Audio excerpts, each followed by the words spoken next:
Weekly sports magazine खेल और खिलाड़ी का एक और शुमारा लेकर पूरी टीम नाज़रीन आपकी खिदमत में हाजिर है। हम सभी का सलाम कबूल कीजिए। नाज़रीन, आज इंटरनेशनल फुटबॉल के हवाले से एक बहुत ही अहम दिन है। यूएसए में, अमेरिका में आज 2026 के फीफा वर्ल्ड कप फुटबॉल के ड्रॉज जो है वो मुनक्किद किए जा रहे हैं। और देखिए, एक कोइंसिडेंस ये है, आज हमारे प्रोग्राम में एक इंटरनेशनल फुटबॉल खिलाड़ी जो हैं वो गेस्ट हैं। वो हाल ही में एक इंटरनेशनल टीम के साथ फॉरेन टूर पर गए थे। उस टूर के बारे में भी सुनेंगे, कौन है ये खिलाड़ी, और ये इससे पहले भी एक और टूर कर चुके हैं। तो दोनों टूर्स के बारे में हमें जानने को मिलेगा और कुछ खास वीडियोस हैं इस खिलाड़ी के। तो आप बने रहिए। गेम ऑफ बिलियंस फुटबॉल का स्पेशल शो है क्योंकि खिलाड़ी स्पेशल है। नाज़रीन, चलते हैं लोकल स्पोर्ट्स के राउंड अप के लिए हस्ब दस्तूर मेरे साथी फारूक अहमद के पास।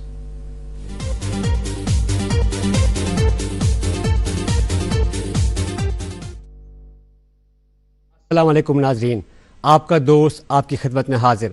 नाज़रीन किराम, यहाँ पर आपके लिए पेश होता है हफ्ते भर की ताज़ा तरीन मौकामी खेलों से तरतीब दिया हुआ हमारा खास सेगमेंट लोकल राउंड अप। आइए देखते हैं।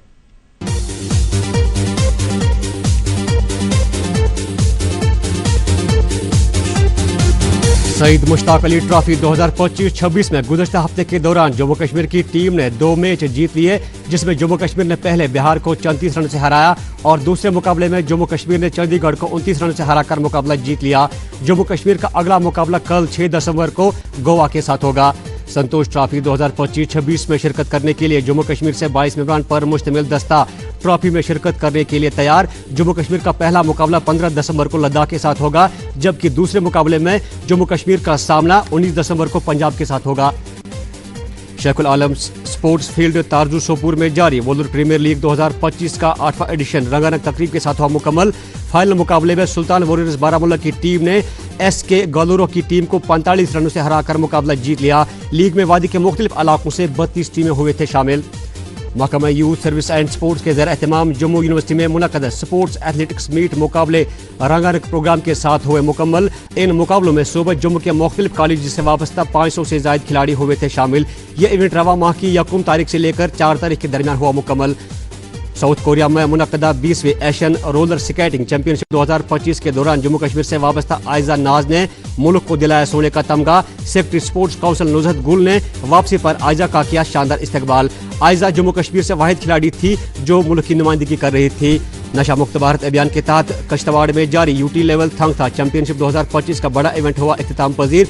चैंपियनशिप में जम्मू कश्मीर के मुख्तलिफ इलाकों से वाबस्ता डिफरेंट एज ग्रुप्स के 600 से ज़ायद खिलाड़ी ने जोश के साथ की शिरकत। ये इवेंट 28 नवंबर से लेकर 3 दिसंबर के दरमियान हुआ मुकम्मल। उत्तराखंड में जारी चौथी kayaking and canoeing president cup 2025 में जम्मू कश्मीर से वाबस्ता खिलाड़ी मोहसिन अली ने 1000 मीटर के जुमरे में जम्मू कश्मीर को दिलाया सोने का तमगा। इस इवेंट में जम्मू कश्मीर के 8 खिलाड़ियों समेत मुल्क के दीगर हिस्सों से वाबस्ता 100 से ज़ायद खिलाड़ी हुए थे शामिल। अहमदाबाद में खेले गए AFC अंडर 17 कप 2026 क्वालिफायर्स के दौरान भारत ने ईरान को 2-1 से हराकर एशियन कप के लिए किया क्वालिफाई। यहां से मुल्क की टीम सऊदी अरबिया में मुनक़्क़द होने वाली एशियन कप 2025 में करेगी शिरकत। इस मुल्क की टीम के स्क्वाड में हमरा, मारूफ शफी और आजिम परवेज टीम में थे शामिल।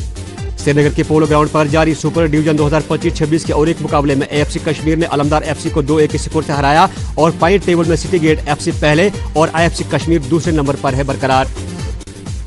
महाराष्ट्र में जारी ड्रैगन बोट चैंपियनशिप 2025 के दौरान जम्मू कश्मीर के खिलाड़ी ने मुख्तलिफ जुमरों में 34 तमगे जीत लिए, जिसमें 2 गोल्ड, 10 सिल्वर और 22 ब्रॉन्ज के मेडल है शामिल। इस तरह जम्मू कश्मीर ने मुल्क भर में चैंपियनशिप में दूसरा मुकाम किया हासिल।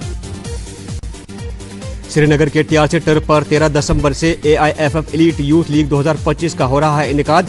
पहले दिन के खेल में दिन में 2:30 से रियल कश्मीर FC का सामना SDMS एकेडमी के साथ होगा और दूसरे मुकाबले में 19 दिसंबर को रियल कश्मीर का सामना हिमालयन FC के साथ होगा।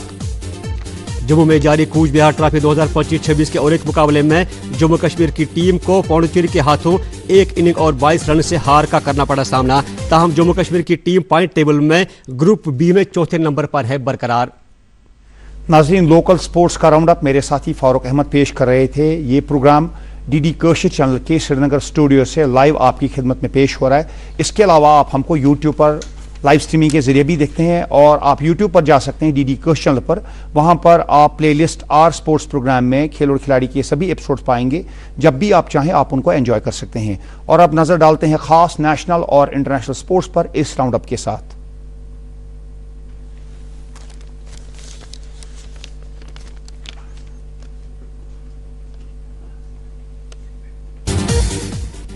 तमिलनाडु में जारी mains junior hockey world cup में आज मेजबान भारत खेलेगा बेल्जियम के खिलाफ अहम क्वार्टर फाइनल मैच। भारत ने स्विट्जरलैंड को आखिरी ग्रुप मैच में 5-0 से हराया। इससे पहले भारत ने चिली और ओमान के खिलाफ भी मैचेस जीते। क्वार्टर फाइनल्स में स्पेन न्यूजीलैंड के खिलाफ, जर्मनी फ्रांस के खिलाफ और अर्जेंटीना नीदरलैंड के खिलाफ खेलेगी। कल वो टीमें क्लासिफिकेशन मैचेस खेलेंगी जो क्वार्टर फाइनल बर्थ हासिल न कर सकी। भारतीय हॉकी लवर्स चाहते हैं कि बेल्जियम को हराकर भारत अजलान शाह में सीनियर्स की फाइनल में हार का बदला ले ले। भारत की अंडर 17 मेंस फुटबॉल टीम ने दिखाया कमाल। एएफसी एशियन कप क्वालिफायर्स में 4 में से 3 मैच जीतकर 2026 Saudi Arabia AFC Asian cup के लिए किया टिकट हासिल। ब्लू कोल्ट्स ने पैलेस्टाइन के खिलाफ ड्रॉ खेला। लेबनान, चाइनीज ताइपे और ईरान के खिलाफ जीत दर्ज की और 2026 का टिकट हासिल किया। साउथ अफ्रीका कल विशाखापट्टनम में टीम इंडिया के खिलाफ खेलेगा तीसरा और आखिरी ओडीआई। बुलंद हौसलों के साथ यकीनन साउथ अफ्रीका मैदान में उतरेगा। विराट कोहली की दूसरी लगातार सेंचुरी भारत को दूसरे मैच में जीत न दिला सकी। साउथ अफ्रीका जीती थी दूसरा मैच। ब्रिस्बेन में pink ball day and night test जारी है। ऑस्ट्रेलिया अब से जरा देर पहले इंग्लैंड का 334 रन का स्कोर पार किया। ऑस्ट्रेलिया की 6 विकेटें गिरी। जो रूट ने 40वीं सेंचुरी बनाई। मिचेल स्टार्क ने वसीम अकरम का 414 विकेटों का लेफ्ट आर्म फास्ट बॉलिंग का रिकॉर्ड तोड़ दिया। फीफा वर्ल्ड कप 2026 के ड्रॉज आज केनेडी सेंटर वाशिंगटन डीसी में मुनक्किद किए जा रहे हैं। भारतीय वक्त के मुताबिक रात 10:30 पर ये ड्रॉज होंगे। उधर लियोनेल मेसी ने कहा है I hope I can be there, I would love to be there 2026 world cup के हवाले से।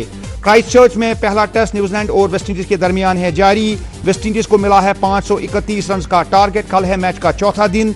दूसरी इनिंग में वेस्टइंडीज 4 विकेट पर 212 रन बना चुकी है। न्यूजीलैंड को लेथम और रविंद्रा ने सेंचुरियां बनाकर लीडिंग पोजीशन में लिया था।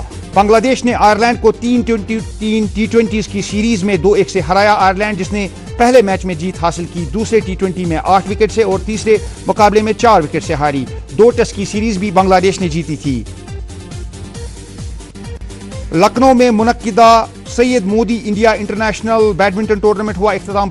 मर्दों का सिंगल्स टाइटल हासिल किया जैसन गुनावन ने और वुमेन्स सिंगल्स टाइटल हासिल किया हिना एकेची ने। भारत के लिए त्रिसा जॉली और गायत्री ने हासिल किया वुमेन्स डबल्स का टाइटल। नहीं रहे 1988 सियोल ओलंपिक्स के men's hockey gold medallist Imran Sherwani का इंतकाल हो गया। 63 साल की उम्र में इंग्लैंड और ग्रेट ब्रिटेन के लिए खेला था शेरवानी ने। और 62 साल की उम्र में चल बसे रॉबिन स्मिथ ने 71 वनडे मैचेस और 62 टेस्ट मैचेस में इंग्लैंड की नुमाइंदगी की। वो साउथ अफ्रीकन बॉर्न खिलाड़ी थे, ताहम इंग्लैंड के लिए इंटरनेशनल क्रिकेट खेली। 13 इंटरनेशनल 100 स्कोर किए। और खासकर वेस्टइंडीज के लेजेंड्स जब थे फास्ट बॉलिंग के 1990 की दहाई में और 1980 की दहाई के आखिर में, उन्होंने 3 सेंचुरियां वेस्टइंडीज की उस बॉलिंग के खिलाफ बनाई थी टेस्ट मैचेस में। और अब नाजरीन आपको इंतजार होगा आज के मेहमान से मिलने का। तो कौन है ये इंटरनेशनल खिलाड़ी जो आज हमारे मेहमान हैं, चलिए जानते हैं बतवस्सुत रोशन ख्याल।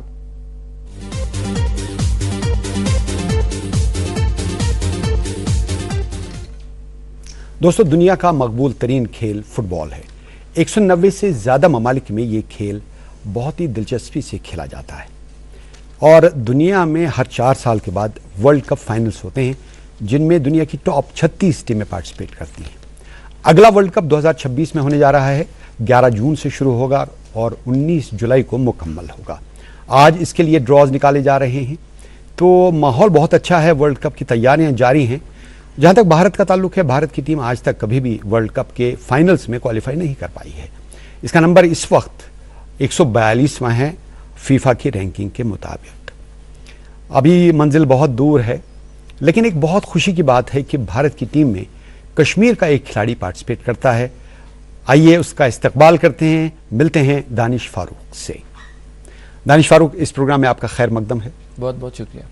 दानिश, आपने यहाँ जम्मू कश्मीर बैंक की एकेडमी से शुरू किया, फिर आपने यहाँ पे बहुत सारी टीमों की तरफ से खेला। रियल कश्मीर, आईएसएल में आपने पार्टिसिपेट किया, बेंगलोर एफसी की तरफ से आपने खेला, फिर केरला ब्लास्टर्स से मुंसलिक हैं आजकल, और फिर इंडियन टीम में खेला। जब आप माजी के आईने में झांकते हैं तो क्या क्या चीज़ें आपको याद आती हैं? पहले से ही बचपन में जब मैंने स्टार्ट किया था खेलना तो मेरे डैडी की वजह से ही किया था। तब मैं सेकंड डिवीज़न टीम में खेलता था, उसके बाद बैंक एकेडमी में सिलेक्ट हो गया, फिर सीनियर टीम में, उसके बाद रियल कश्मीर टीम के साथ प्रोफेशनल स्टार्ट किया मैंने खेलना, और उसके बाद आईएसएल में मेरा सिलेक्शन हो गया बेंगलुरु एफसी में। बेंगलुरु एफसी के बाद अभी केरला ब्लास्टर एफसी में खेलता हूँ, और उसी बीच में मैं अपनी कंट्री को रिप्रेजेंट करता हूँ। तो जब मैं ये जर्नी सोचता हूँ तो मुझे बहुत फ़ख्र फील होता है, मुझे बहुत प्राउड फील होता है अपने आप पर, क्योंकि मेरा टारगेट यही था बचपन से ही कि मैं एक अच्छे मुकाम पर पहुँचूँ और एक अच्छा फ़ुटबॉल खेलूँ। देखिए, आपसे पहले अशफाक थे, मिराजुद्दीन वड्डू थे, उन्होंने भारत की नुमाइंदगी की और बहुत अच्छे कोच हैं आजकल। उसके बाद आप आए और ऐसा लगता है कि जो शाहरुख खान ने कहा था I am of the last stars, तो कहीं ऐसा तो नहीं है दानिश फारूक कश्मीर के लास्ट स्टार्स हैं फुटबॉल में? और do you think that there are so many other stars in the horizon of Kashmir? No, I think there are a lot of many youngsters. They will make us proud one day, and they will inshallah be in the squad of the Indian national team soon. So I think we have a great talent here. So we are all hoping and we will support them to make us all proud. कुछ नाम गिनवा सकते हैं जिन पर आपकी नज़रें हैं, आपको लगता है कि वो आपके नक्शे कदम पर चलकर कौमी टीम तक पहुंच सकते हैं? मुझे लगता है कि ऑलरेडी हमारे यहाँ पर बहुत सारे प्लेयर्स हैं जो भी सीनियर टीम में और या अंडर 17, अंडर 13 वो टीम्स में ऑलरेडी उनका नाम आ रहा है इंडियन टीम में, और वो खेल भी रहे हैं। तो एक अच्छी बात है, सीनियर टीम में डेब्यू हुआ था रिसेंटली सोहेल का, जो कि एक बहुत अच्छा स्ट्राइकर है। तो मुझे लगता है कि वैसे ही प्लेयर्स, सोहेल जैसे प्लेयर्स हमको आगे जाकर बहुत प्राउड फील कराएंगे, और वो एक अच्छे प्लेयर्स है, अच्छे जगह पर खेल रहे, बस मेहनत करते रहने, और इंशाल्लाह उनको भी अच्छा मुकाम मिलेगा। कौमी टीम के लिए खेलना, उस लम्हे का इंतज़ार करना जब आपका नाम कौमी टीम की लिस्ट में शामिल किया जाएगा, वो लम्हा आपकी ज़िंदगी में कब आया और उस वक्त आपकी कैफियत कैसी थी? आपके माँ बाप का रिएक्शन क्या था और आपके दोस्त यारों का क्या रिएक्शन रहा उस वक्त? पहली बार जब मेरा नाम आया तब हमको जाना था खेलने बहरीन में। तो मेरा नाम जब लिस्ट में आया, मैंने जब लिस्ट पे देखा मेरा नाम है, तो मैं बहुत खुश हो गया था, क्योंकि अल्टीमेटली यही मेहनत रहती है सबकी कि हमारा भी नाम आए, वहाँ पर हम अपनी कंट्री को रिप्रेजेंट करें। तो कितने सारे प्लेयर्स होते हैं जो मेहनत करते, तो जब आपका नाम होता है तो मैं बहुत खुश हो गया था। सबसे पहले अपने घर वालों को कॉल किया, और मेरे डैडी आपको पता ही है कि वो भी प्रोफेशनल फुटबॉल रह चुके हैं, उनको सबसे ज़्यादा खुशी हुई थी। उन्होंने मुझे बताया कि मैं भी यहाँ तक पहुँचा था, वो भी इंडियन टीम ट्रायल्स में आए थे। फिर जब मेरा नाम फाइनल में आया तो बहुत खुश हो गए थे। अभी देखिए, आप केरला ब्लास्टर्स से मुंसलिक हैं, उससे पहले बेंगलोर एफसी के साथ रहे हैं। वहाँ पर जो माहौल है फुटबॉल का और हमारे कश्मीर में, अगर इसका आप कंपैरिजन करें तो कैसे आप डिफाइन करेंगे? मुझे लगता है बहुत ज़्यादा फ़र्क है टैलेंट में। मैं बोलूँगा कि यहाँ पर भी टैलेंट अच्छा है, वहाँ पर भी टैलेंट अच्छा है, लेकिन यहाँ पर कंपटीशन वैसा नहीं है, यहाँ पे फैसिलिटीज़ वैसी नहीं है। तो उन सब चीज़ों में मुझे लगता है कि हम थोड़ा पीछे हैं उनसे। जहाँ तक केरला ब्लास्टर्स का ताल्लुक़ है, वहाँ पर आपने अब ज्वाइन किया है, उससे पहले जो बेंगलोर एफसी का आपका स्टिंट रहा है वो बहुत शानदार रहा है। मुझे याद है कि जो पहला आपने गोल किया था हेडर के ज़रिए, that is one of the finest goals I have seen and that's of international standard. तो वहाँ पर जो लोग हैं उनका रवैया कैसा रहता है फुटबॉल खिलाड़ियों की तरफ? क्या वहाँ भी ऐसा ही माहौल है जैसा हमारे यहाँ के फुटबॉल को या दूसरी खेलों को उतनी तवज्जो नहीं दी जाती है, उनको इतना इम्पोर्टेंट नहीं समझा जाता? वहाँ के स्पेक्टेटर्स का कैसा रवैया है फुटबॉल की तरफ? वहाँ तो बहुत ज़्यादा आपको इज़्ज़त दी जाती है। तो वहाँ के लोग जो है आपको इतना प्यार करेंगे, आपको लगेगा कि बस मैं ही हूँ और कोई नहीं है, क्योंकि वो जहाँ भी आपको देखेंगे, आप बाहर जा रहे हो, कुछ खरीदने जा रहे हो, लोग आपको उधर आएंगे, अच्छी तरह से पेश आएंगे, आपके साथ फ़ोटो वगैरह खींचेंगे। तो वहाँ का माहौल बहुत ज़्यादा अलग है यहाँ से, वो बहुत ज़्यादा इज़्ज़त करते फुटबॉल प्लेयर्स को उधर। कश्मीर के खिलाड़ियों को एक एडवांटेज बाहर जाके ये होती है कि स्टेमिना क्योंकि हमारा ज़्यादा अच्छा होता है, लेकिन वो लम्हात याद करते हैं जब आप यहाँ टीआरसी में खेलते थे और यहाँ पर भी स्पेक्टेटर्स आपको बहुत चाहते थे और बहुत रिस्पॉन्ड करते थे, आपके गोल्स की बहुत तारीफ की जाती थी क्योंकि आपके गोल होते ही ऐसे थे। जी जी जी। यहाँ पर मुझे याद है जितनी टाइम भी मैंने यहाँ पर खेला, लोगों का प्यार बहुत ज़्यादा मिला है मुझे। जब भी मैं गोल करता था या जब भी मैं ग्राउंड में आता था, मेरा नाम वो लोग बोलते थे, तो बहुत अच्छा लगता था मुझे यहाँ पर खेलना। इंशाल्लाह अभी एक और बार खेलेंगे। ये मुकाबला जो था कुछ याद है, कौन सा टूर्नामेंट था? हाँ, ये हमारा मैच एजीज ऑफिस के साथ था और उसमें मैंने आई थिंक 2 गोल मारे थे, एक पेनल्टी और एक टैप इन मारा था। फिर आपने नेशनल लेवल पर खेला था, आईएसएल में पार्टिसिपेट किया, तो बाहर गए थे, तो इस मैच के बारे में बताइए। वहाँ पर ये कोलकाता में ये वाला गेम था हमारा। Kolkata is IFA Shield। Considered to be mecca of football, so how different Kolkata is and what was your performance in Kolkata? हाँ, कोलकाता में भी बहुत सारा प्यार मिलेगा आपको। वहाँ पर भी लोग जानने वाले हैं ये खासकर फुटबॉल स्पोर्ट्स के, तो आपको बहुत प्यार देते हैं वो। उनको पता है कि एक फुटबॉल प्लेयर का लाइफ कैसा होता है, उनको ये गेम का पूरा पता है। और देखिए, कोऑर्डिनेशन बहुत ज़रूरी है फुटबॉल में। फुटबॉल में जो फंडामेंटल्स हैं वो आपकी स्पीड, स्किल, स्टेमिना, और ये चीज़ें होनी चाहिए, और इनको पॉलिश करने के लिए हर दिन आपको मेहनत करनी पड़ेगी। तो जब आप मैच खेलने जाते हैं उससे पहले रूटीन क्या रहता है आपकी मेहनत का, जो कि अल्टीमेटली फिर मैदान में नजर आता है? जी, हम तो सब प्रैक्टिस ही करते। मैच से पहले 1-2 दिन हम लोग स्पेसिफिकली वो जो टीम होता है उनके हिसाब से क्या स्ट्रेटजी करनी होती है, हमको वैसे खेलते हैं, फॉर्मेशन क्या रखनी होती है, वो सब करते हैं हम लोग। तो ये गोल जो आपने किया था बेंगलोर एफसी की तरफ से हेडर के जरिए, मेरा पहला बहुत ज़बरदस्त गोल था। इस लम्हे को याद करते हैं और एक बार फिर देखते हैं कि आपने कैसे सही वक्त पर हेड करके बॉल को गोल में डाल दिया। क्या लगा था आपको उस वक्त? बस मैंने कोशिश की कि मैं बॉल की रीच में आ जाऊं, क्योंकि बहुत मुश्किल था, बॉल जा रही थी मेरे से, लेकिन थोड़ा सा हल्का टच लग के वो पोस्ट पे लग के फिर गोल में हुआ। जी, एक और गोल बहुत शानदार आपने किया था, वो भी बेंगलोर एफसी की तरफ से आपने किया था। उसमें भी आपको बहुत अच्छे तरीके से कॉर्नर किक लगा के मौका दिया गया और पीछे आपने वेट किया, आपने अपने सर को पीछे किया। इसके बारे में बताइए। हाँ, इसके बारे में एक मुझे याद है कि मुझे कोच ने बोला था कि आपको उधर नहीं रहना है, दूसरी जगह रहना है, लेकिन मैंने वही जगह रह के गोल मारा।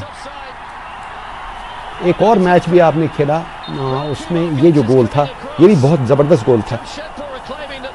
जी जी जी, बिल्कुल। ये तो केरला ब्लास्टर टीम के साथ, ये सब तो बहुत अच्छी यादें मेरी। और आप देखिए, फुटबॉल खिलाड़ी को मौके का इंतज़ार करना पड़ता है, और जब मौका मिलता है उस वक्त उसको आपको कन्वर्ट करना पड़ता है। यहाँ पे ऐसा लगा कि आप पहले you are not in the picture, लेकिन जो ही आपको मौका मिला आप पीछे हैं। जी जी। तो क्या जहन में चल रहा था उस वक्त? मैंने अपने प्लेयर को देखा, मुझे पता है उसका हेडिंग अच्छा है, तो मैं वेट कर रहा था कि मुझे पता था कि मेरे सामने बॉल आ सकती है, तो मैंने वेट किया। देखिए, बेंगलोर एफसी का तो बहुत शानदार आपका टेन्योर रहा। उसके बाद अब चूँकि जैसा कि मैंने बताया आप चले गए हैं केरला ब्लास्टर्स की तरफ से। केरला ब्लास्टर्स में कैसी टीम है और इसकी परफॉर्मेंस कैसी रही है? क्योंकि अशफाक भी इसके साथ मुंसलिक थे एज कोच, जो कि हमारे बहुत शानदार खिलाड़ी रहे हैं। तो वहाँ पर आपको क्या एडवांटेज मिल रही है इस वक्त? इशफाक भाई भी उधर पहले उन्होंने खेला, उसके बाद वो उधर कोच भी थे। तो कैफा नेशंस कप में आपने पार्टिसिपेट किया इंडिया की तरफ से। आपने 4 मैच खेले, एक अफगानिस्तान के साथ था, ओमान के साथ था, कजाकिस्तान के साथ था, और फिर इन 4 मैचों में कुछ परफॉर्मेंस ऐसी आई कि आपने भी एक गोल के लिए असिस्ट किया। जी। तो इन मैचों के बारे में बताइए, और ये जो इंटरनेशनल स्टैंडर्ड है फुटबॉल का, जी, उसके बारे में बताइए। हम लोग वहाँ गए थे खेलने, हम लोग सब बोल रहे थे कि ये लोग हमारा टीम अच्छा नहीं है, हम लोग हार के आएंगे। तो लोगों का फिर हमने ये लिया था कि हम लोग दिखाएंगे लोगों को कि हम लोग भी कम नहीं है, हम लोग खेल सकते हैं। तो हम लोग फिर वहाँ पर 3rd पोजीशन हमने उधर हासिल की थी कैफा नेशंस कप में। अब अफगानिस्तान के साथ जो मैच आपने खेला उसका क्या स्कोर रहा? अफगानिस्तान के साथ 0-0 ड्रॉ हो गया था हमारा। ओमान के साथ आपने असिस्ट किया था। ओमान के साथ उस मैच के बारे में बताइए, जो कि पेनल्टीज से आपने जीता 4-3। जी, हम लोग 1-0 से हार रहे थे, और फिर लास्ट में आई थिंक 80 कुछ मिनट में वो मैंने असिस्ट किया और उस पर गोल हुआ। उसके बाद पेनल्टीज में हमने जीता वो वाला मैच। हाँ जी।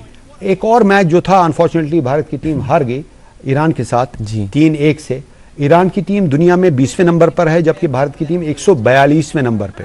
लेकिन आपने फर्स्ट हाफ में ईरान को कोई गोल स्कोर करने नहीं दिया, तो इस मैच के बारे में बताइए। ये हमारे लिए सबसे मुश्किल मैच था, क्योंकि ईरान आपको पता ही है कि 20वें नंबर पर है, तो इनका भी बहुत ज़्यादा अच्छा टीम होता है। लेकिन हमारा यही था कि हम अपनी तरफ से पूरी कोशिश करेंगे और हम अपना बेस्ट देंगे।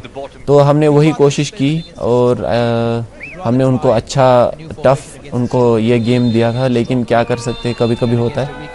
आई थिंक क्या फर्क लगा आपको बुनियादी जो ईरान और भारत की टीमों के दरमियान?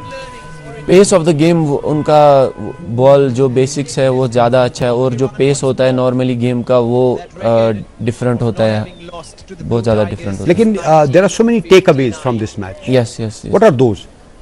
हम लोग ने बहुत सारी चीज़ें सीखी उनसे, कैसे वो लोग डिफेंड करते हैं, कैसे अटैक करते हैं, और किस पोजीशन में वो लोग जाके ज़्यादा अटैक। ओमान के साथ 3-2 से अल्टीमेटली जीता पेनल्टी शूटआउट में। उसमें कैसी कारकर्दगी रही, और पहली बार in the history of football India has beaten Oman.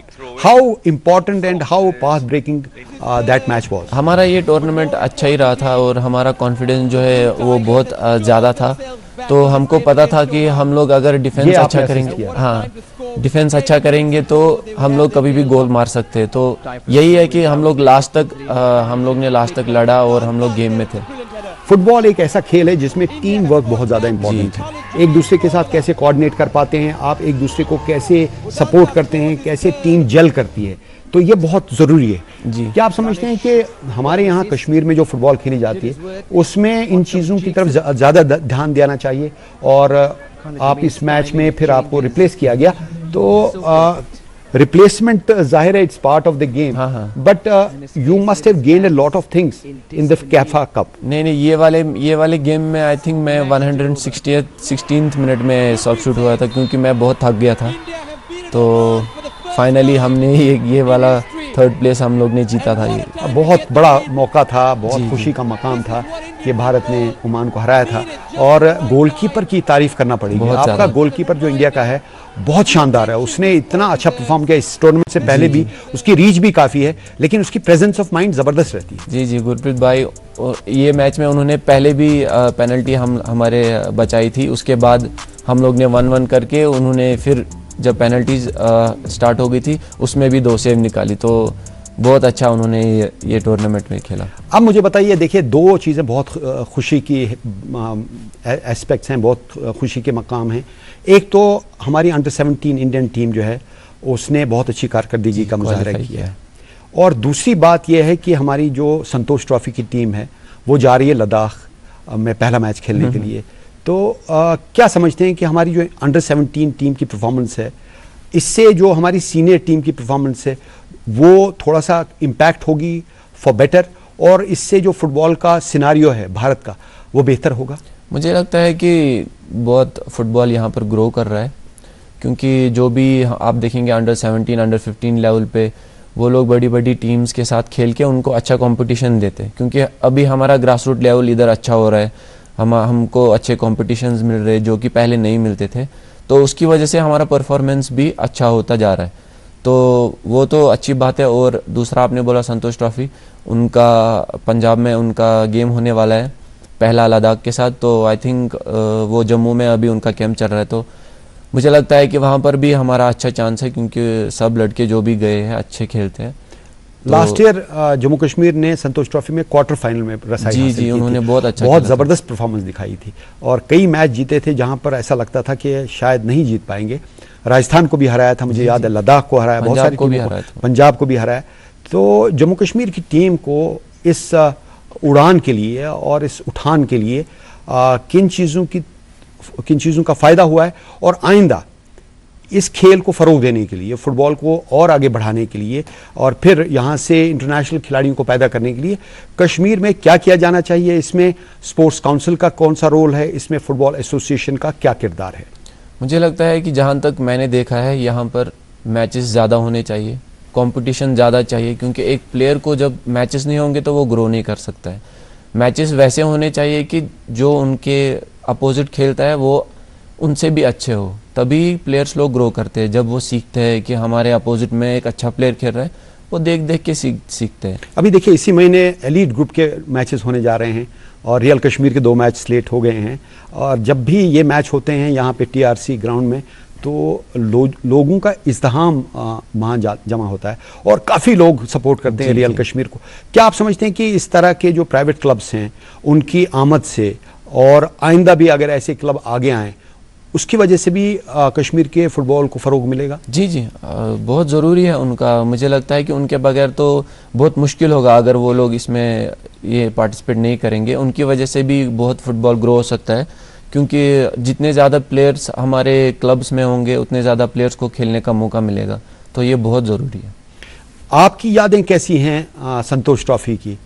आप भी you are also part of Santosh हाँ, ट्रॉफी। संतोष ट्रॉफी मैंने, क्योंकि हमको अलाउड नहीं होता है फिर जो भी आई लीग और या ISL खेलते हैं, क्योंकि सेम टाइम पे होता है, फिर हम लोग संतोष ट्रॉफी नहीं खेल सकते। लेकिन जब भी मैंने खेला है 1-2 बार, मेरी यादें बहुत अच्छी है। जम्मू में एक बार हुआ था, वहाँ पर भी मैंने गोल मारा था। तो उसके बाद हम लोग सर्विसेज के, क्योंकि सर्विसेज का टीम अच्छा होता है, केरला, ये सब क्लब्स ये सब टीम्स के साथ खेलने में बहुत अच्छा लगता है।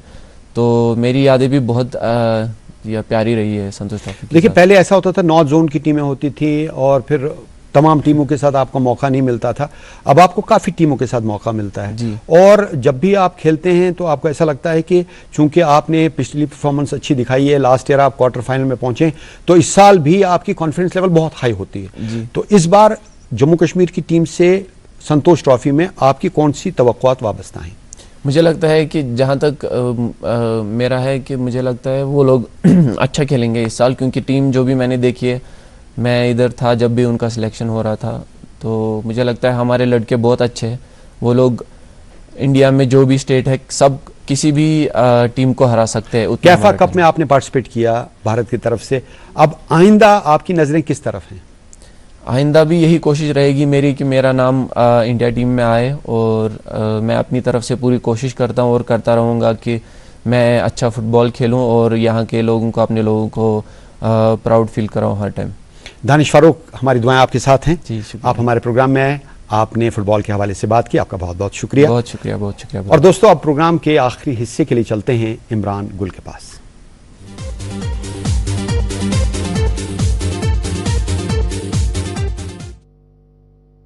प्रोग्राम के इख्तिताम पर आपके साथ ये शेयर करते हैं कि कल भारत की टीम साउथ अफ्रीका के खिलाफ जब सीरीज़ 1-1 पर लेवल है, 3 ODI की सीरीज़, कोशिश करेगी कि ये सीरीज़ जीते और एक अच्छे मोरल के साथ ये साउथ अफ्रीका की वनडे सीरीज़ एंड करे। साउथ अफ्रीका ने दूसरे मैच में एक रिकॉर्ड 359 रन 359 रन्स का टारगेट चेज किया और पहले मैच में भी साउथ अफ्रीका 300 से ऊपर स्कोर करके सिर्फ 17 रन से हारी थी। इसलिए लगता है विशाखापट्टनम का जो मैच होगा बहुत ही कांटेदार मुकाबला होगा और देखते हैं क्या विराट कोहली तीसरे मैच में तीसरी सेंचुरी स्कोर करेंगे, क्योंकि उन्होंने पहले मैच में एक सेंचुरी बनाई जो कि रिकॉर्ड सेंचुरी थी, जहां पर वो सचिन तेंदुलकर की वनडे सेंचुरीज के आगे निकल गए। क्रिकेट है ही गेम रिकॉर्ड्स की, तो रिकॉर्ड्स बनते हैं, फिर अगले स्टार आते हैं और वो जो है वो अपने नाम कर देते हैं। जैसे सचिन तेंदुलकर ने जब बनाया था रिकॉर्ड ज़्यादा सेंचुरियों का वनडे क्रिकेट में, तो ये तस्वर किया जा रहा था कि कोई बड़ा खिलाड़ी ही करेगा, तो विराट कोहली एक बड़े खिलाड़ी है, उन्होंने मास्टर ब्लास्टर का रिकॉर्ड जो है वनडे सेंचुरीज का ओवरटेक किया और वो अब 2 सेंचुरियां आगे निकल गए हैं। देखते हैं कल का मैच कैसे होगा। आप भी एंजॉय कीजिए, हम भी एंजॉय करेंगे। इस वक्त खेल और खिलाड़ी की पूरी टीम को आज के प्रोग्राम से इजाज़त दीजिए। अल्लाह हाफिज़।